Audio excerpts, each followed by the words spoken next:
Cyberpunk 2077 is a famous board game made by Mike Pondsmith, which has been turned into a video game and a TV show that has one very well received season and a second one coming out soon.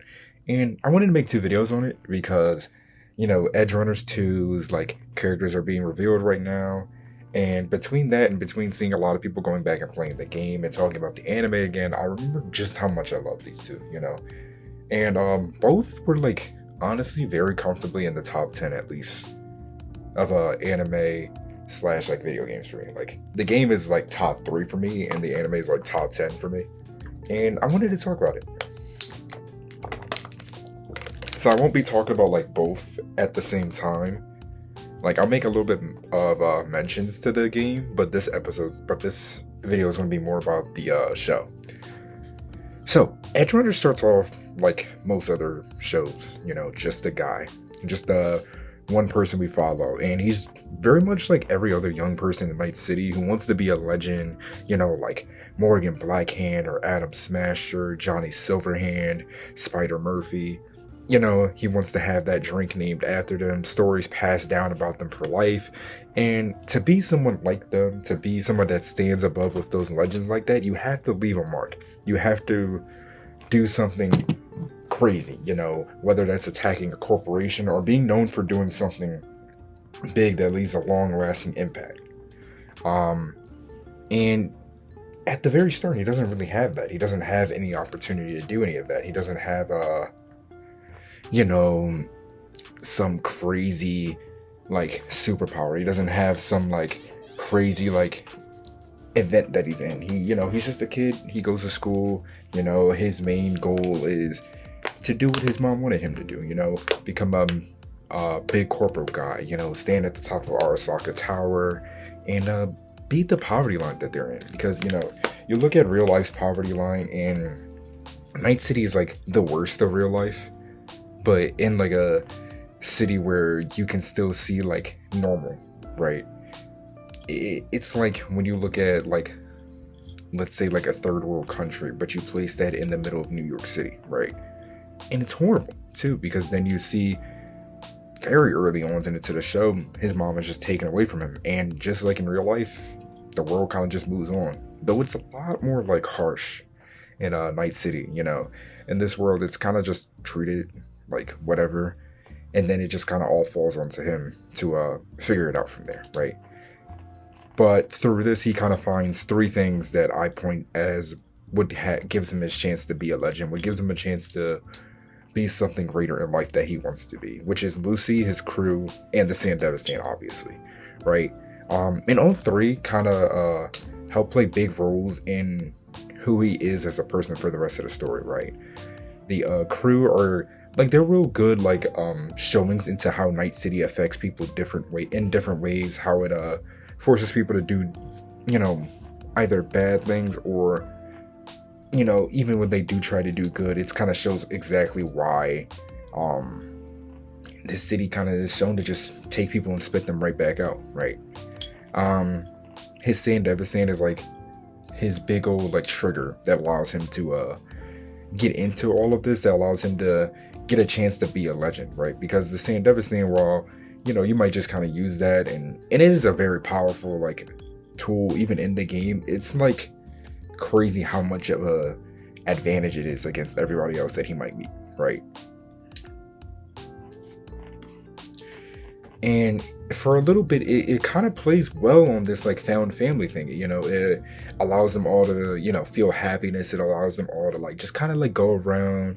They're doing jobs and stuff, but it's it's in a good way. It doesn't allow them to see the worst of Night City until, let's say it was episode 6, where it kind of all just starts crashing down, right? It doesn't kill them all off at once. It kills them slowly in different things. It kills them in one accident against a cyber psycho, and then one is a job going bad, one is a result of a betrayal, and it shows exactly how Night City kind of deals with its mercs, right?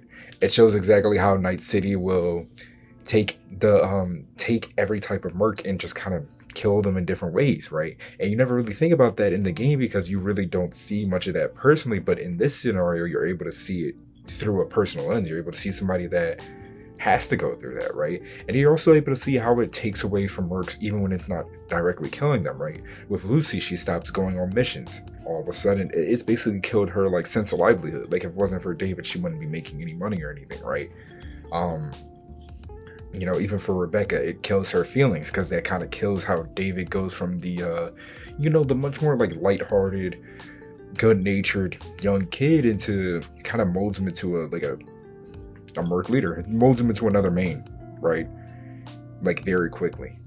And I think it's so well done how it just shows off such a personal and such a like a quick development to why mercs don't last very long, why it's so difficult for people to become legends, how people don't just become legends. And even if they do become legends, it's usually preceded by them dying right after, right?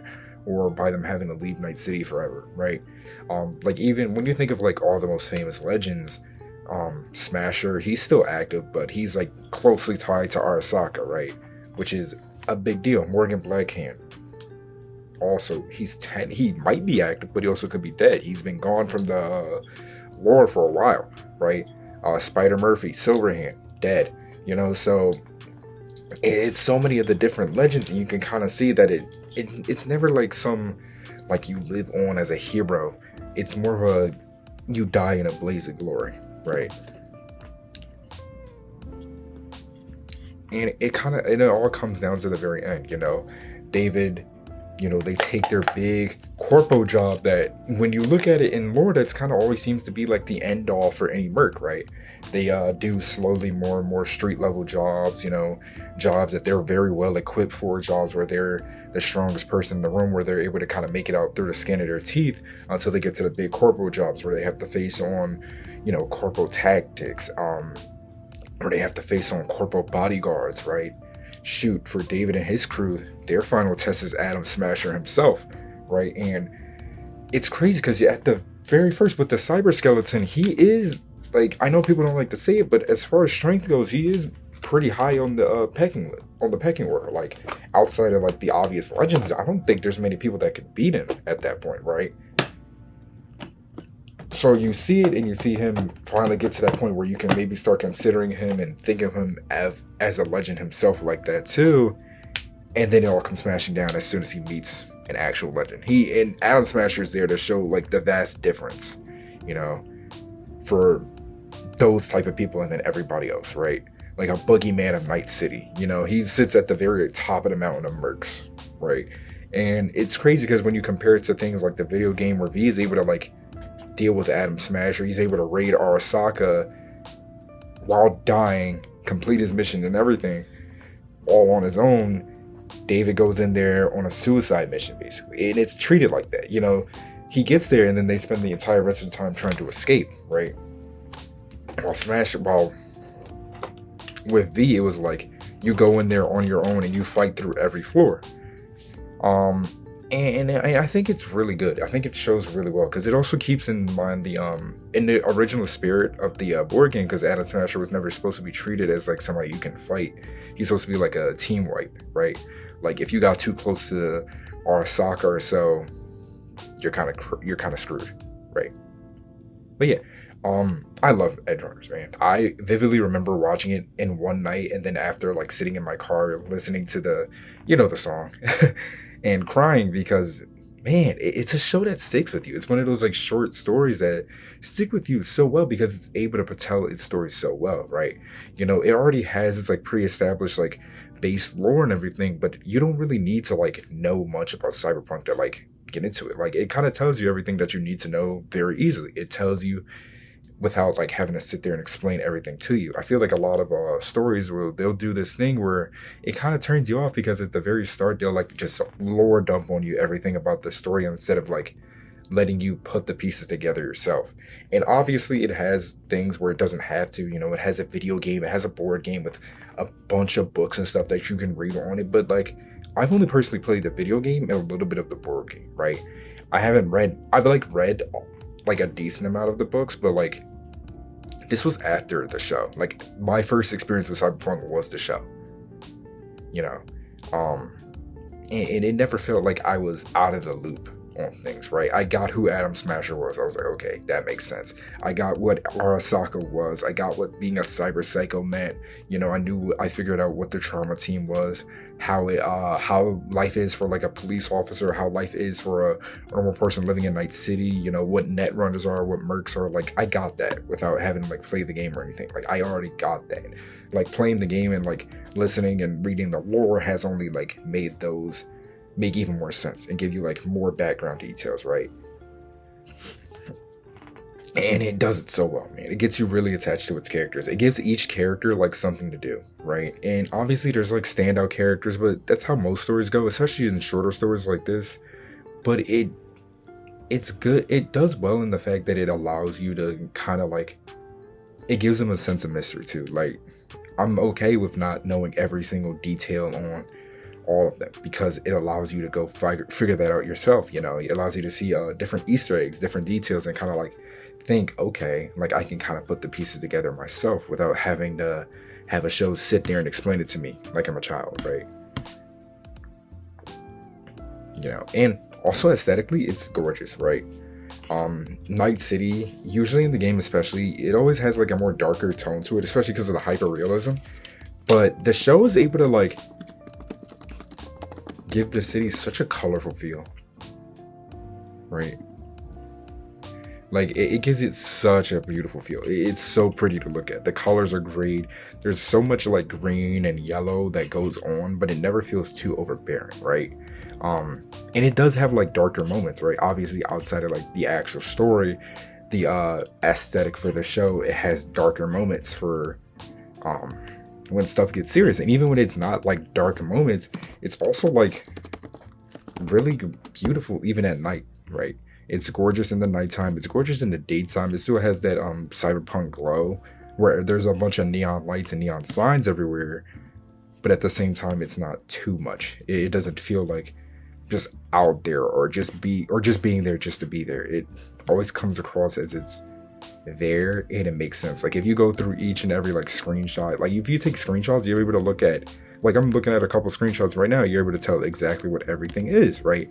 You're able to see the lights on all the different buildings, you're able to see all the billboards, because remember, this is a corporate run world. This is a world where, it's built on fascism, on late stage capitalism at its worst, right?